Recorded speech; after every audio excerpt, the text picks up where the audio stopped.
Ο πυροβολισμός του Σλοβάκου πρωθυπουργού είναι αντίγραφο της δολοφονίας του αρχιδούκα Φραντς Φερδινάνδου. Η ιδέα υποθέτει ότι η CIA ενορχίστρωσε τον πυροβολισμό του Σλοβάκου πρωθυπουργού ως μέρος μιας ευρύτερης στρατηγικής κατά του Πούτιν. Αυτή η θεωρία εικάζει ότι η CIA μπορεί να επιχειρεί να αντιγράψει τον καταλύτη για τον Πρώτο Παγκόσμιο Πόλεμο, παρόμοια με τη δολοφονία του αρχιδούκα Φραντς Φερδινάνδου. Το 1914, ο αρχιδούκας και η σύζυγός του δολοφονήθηκαν στο Σεράγεβο από τον Σερβοβόσνιο μαθητή Γκάβριλο Πρίνσαπ, ένα γεγονός που θεωρείται κομβικό για την πυροδότηση του Πρώτου Παγκόσμιου Πολέμου. Ο πυροβολισμός του Σλοβάκου πρωθυπουργού είναι αντίγραφο της δολοφονίας του αρχιδούκα Φραντς Φερδινάνδου. Βλέπετε μια αντιγραφή μεταξύ του πυροβολισμού του πρωθυπουργού της Σλοβακίας, Φίκο, και της δολοφονίας του αρχιδούκα Φραντς Φερδινάνδου, το 1914. Ο αρχιδούκας και η σύζυγός του δολοφονήθηκαν στο Σεράγεβο από τον Σερβοβόσνιο μαθητή Γκάβριλο Πρίνσαπ, ένα γεγονός που θεωρείται κομβικό για την πυροδότηση του Πρώτου Παγκόσμιου Πολέμου. Η ιδέα υποθέτει ότι η CIA ενορχίστρωσε τον πυροβολισμό του Σλοβάκου πρωθυπουργού ως μέρος μιας ευρύτερης στρατηγικής κατά του Πούτιν. Αυτή η θεωρία εικάζει ότι η CIA μπορεί να επιχειρεί να αντιγράψει τον καταλύτη για τον Πρώτο Παγκόσμιο Πόλεμο, παρόμοια με τη δολοφονία του αρχιδούκα Φραντς Φερδινάνδου.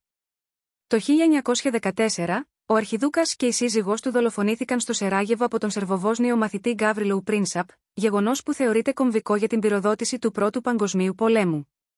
Η ανάλυση του πυροβολισμού του Σλοβάκου πρωθυπουργού μέσα από έναν μακιαβελικό φακό, ενώ διασκεδάζει την ιστορική αντίληψη της δολοφονίας, παρουσιάζει μια ενδιαφέρουσα προοπτική. Η εστίαση του Μακιαβέλη στη δυναμική της εξουσίας, τη χειραγώγηση και την επιδίωξη του προσωπικού συμφέροντος μπορεί να προσφέρει πληροφορίες για πιθανά κίνητρα και συνέπειες. Πρώτον, αν λάβουμε υπόψη την πιθανότητα η CIA να ενορχίστρωσε τον πυροβολισμό του Σλοβάκου πρωθυπουργού ως μέρος μιας ευρύτερης στρατηγικής κατά του Πούτιν, ευθυγραμμίζεται με τις μακιαβελικές αρχές της πολιτείας. Ο Μακιαβέλη υποστήριξε περίφημα τη χρήση πονηρών και κρυφών τακτικών για την επίτευξη πολιτικών στόχων. Η CIA, ως υπηρεσία πληροφοριών, λειτουργεί σε αυτό το παράδειγμα, συχνά εμπλέκεται σε μυστικές επιχειρήσεις για την προώθηση των αμερικανικών συμφερόντων.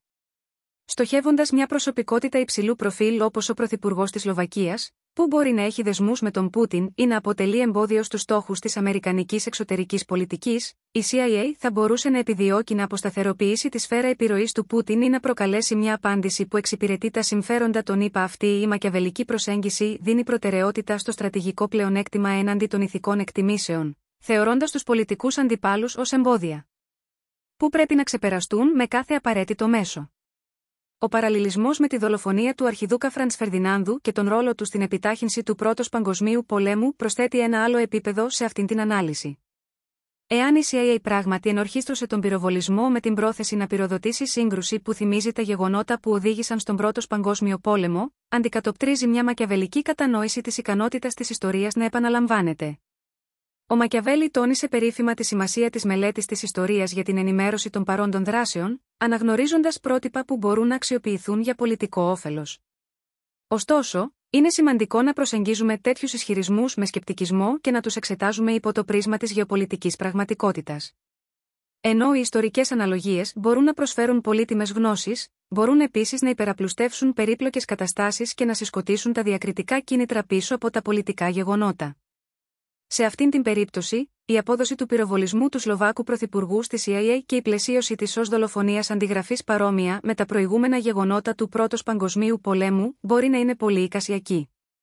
Είναι σημαντικό να ληφθούν υπόψη εναλλακτικές εξηγήσεις, όπως οι εσωτερικές πολιτικές εντάσεις, οι προσωπικές βεντέτες ή οι εξτρεμιστικές ιδεολογίες, προτού αποδοθεί πρακτορία σε εξωτερικούς παράγοντες όπως οι υπηρεσίες πληροφοριών. Τελικά, ενώ μια μακιαβελική ανάλυση μπορεί να ρίξει φως στα πιθανά κίνητρα και τις συνέπειες των πολιτικών ενεργειών, είναι απαραίτητο να εξισορροπηθεί η στρατηγική σκέψη με εμπειρικά στοιχεία και κριτικό έλεγχο. Μια μακιαβελική ανάλυση εμβαθύνει στη σφαίρα της πολιτικής ψυχολογίας, της δυναμικής εξουσίας και των στρατηγικών ελιγμών, ρίχνοντας φως στα περίπλοκα κίνητρα και τις πιθανές συνέπειες των πολιτικών ενεργειών. Κίνητρα, ο μακιαβελισμός, ως θεωρία, υποστηρίζει ότι τα άτομα και οι θεσμοί συχνά ενεργούν από προσωπικό συμφέρον, επιδιώκοντας να μεγιστοποιήσουν τη δύναμη και την επιρροή. Στο πλαίσιο της CIA που φέρεται να ενορχιστρώνει τον πυροβολισμό του Σλοβάκου πρωθυπουργού, τα πιθανά κίνητρα θα μπορούσαν να περιλαμβάνουν γεωπολιτική στρατηγική, η CIA, ενεργώντας για λογαριασμό της Αμερικανικής κυβέρνησης, μπορεί να επιδιώξει να υπονομεύσει την επιρροή του Πούτιν στην περιοχή εξαλείφοντας ή αποσταθεροποιώντας συμμάχους ή συμπαθείς προσωπικότητες. Σύγκρουση αντιπροσώπων. Η στόχευση μιας φιγούρας που συνδέεται με τον Πούτιν θα μπορούσε να είναι μέρος μιας ευρύτερης σύγκρουσης μεσολάβησης μεταξύ των ΗΠΑ και της Ρωσίας, όπου χρησιμοποιούνται κρυφές ενέργειες για να επιβεβαιωθεί η κυριαρχία ή να αποκτηθούν στρατηγικά πλεονεκτήματα χωρίς άμεση στρατιωτική αντιπαράθεση. Πόλεμος πληροφοριών. Οι δολοφονίες μπορούν επίσης να χρησιμεύσουν ως μια μορφή πληροφοριακού πολέμου, στέλνοντας ένα μήνυμα σε αντιπάλους και συμμάχους σχετικά με την προθυμία και την ικανότητα χρήσης κρυφών μέσων για την επίτευξη πολιτικών στόχων. Συνέπειες. Η μακιαβελική ανάλυση εξετάζει τόσο τις βραχυπρόθεσμες όσο και τις μακροπρόθεσμες συνέπειες, σταθμίζοντας τα πιθανά ωφέλη έναντι των κινδύνων και των ανεπιθύμητων αποτελεσμάτων.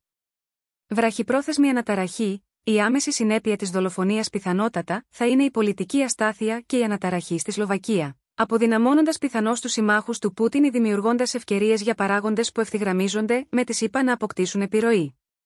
Κίνδυνος κλιμάκωσης. Ωστόσο, τέτοιες ενέργειες ενέχουν τον κίνδυνο κλιμάκωσης, πυροδοτώντας αντίπεινα από τη Ρωσία ή πυροδοτώντας ευρύτερες γεωπολιτικές εντάσεις. Η μακιαβελική σκέψη αναγνωρίζει τη σημασία του υπολογισμού αυτών των κινδύνων και της προετοιμασίας απρόβλεπτων για το μετριασμό της πιθανής ανατροπής. Μακροπρόθεσμοι στρατηγικοί στόχοι. Οι μακιαβελικοί στρατηγοί εξετάζουν τις μακροπρόθεσμες επιπτώσεις των πράξεών τους, αξιολογώντας πώς ευθυγραμμίζονται με ευρύτερους γεωπολιτικούς στόχους. Σε αυτή την περίπτωση, οι ενέργειες της CIA θα αξιολογούνταν με βάση την αποτελεσματικότητά τους στην προώθηση των συμφερόντων των ΗΠΑ έναντι της Ρωσίας, καθώς και τον αντίκτυπό τους στην παγκόσμια σταθερότητα και συμμαχίες. Διαχείριση αντίληψης. Ο μακιαβελισμός περιλαμβάνει επίσης τη χειραγώγηση της αντίληψης και της αφήγησης για να διαμορφώσει την κοινή γνώμη και να επηρεάσει τα αποτελέσματα. Η υποτιθέμενη ανάμειξη της CIA στον πυροβολισμό θα μπορούσε να πλαισιωθεί με τρόπο που ενισχύει την αξιοπιστία των ΗΠΑ ή δικαιολογεί επιθετικές ενέργειες εναντίον υποτιθέμενων αντιπάλων. Πλαίσιο αφήγησης. Οι μακιαβελικοί στοχαστές κατανοούν τη σημασία του ελέγχου της αφήγησης γύρω από τα πολιτικά γεγονότα, διαμορφώνοντας τον τρόπο με τον οποίο ερμηνεύονται από το εγχώριο και το διεθνές κοινό. Αυτό θα μπορούσε να περιλαμβάνει τη διάδοση πληροφοριών ή παραπληροφόρησης για την ενίσχυση της νομιμότητας των ενεργειών της CIA ή την υπονόμευση της αξιοπιστίας της Ρωσίας. Συνοπτικά, μια μακιαβελική ανάλυση παρέχει ένα πλαίσιο για την κατανόηση της περίπλοκης αλληλεπίδρασης κινήτρων, κινδύνων και στρατηγικών στόχων που διέπουν πολιτικές ενέργειες, όπως ο υποτιθέμενος πυροβολισμός του Πρωθυπουργού της Σλοβακίας. Τονίζει τη σημασία της στρατηγικής σκέψης, της υπολογισμένης ανάληψης κινδύνων και της αφηγηματικής διαχείρισης στην πλοήγηση στα θολά νερά της διεθνούς πολιτικής.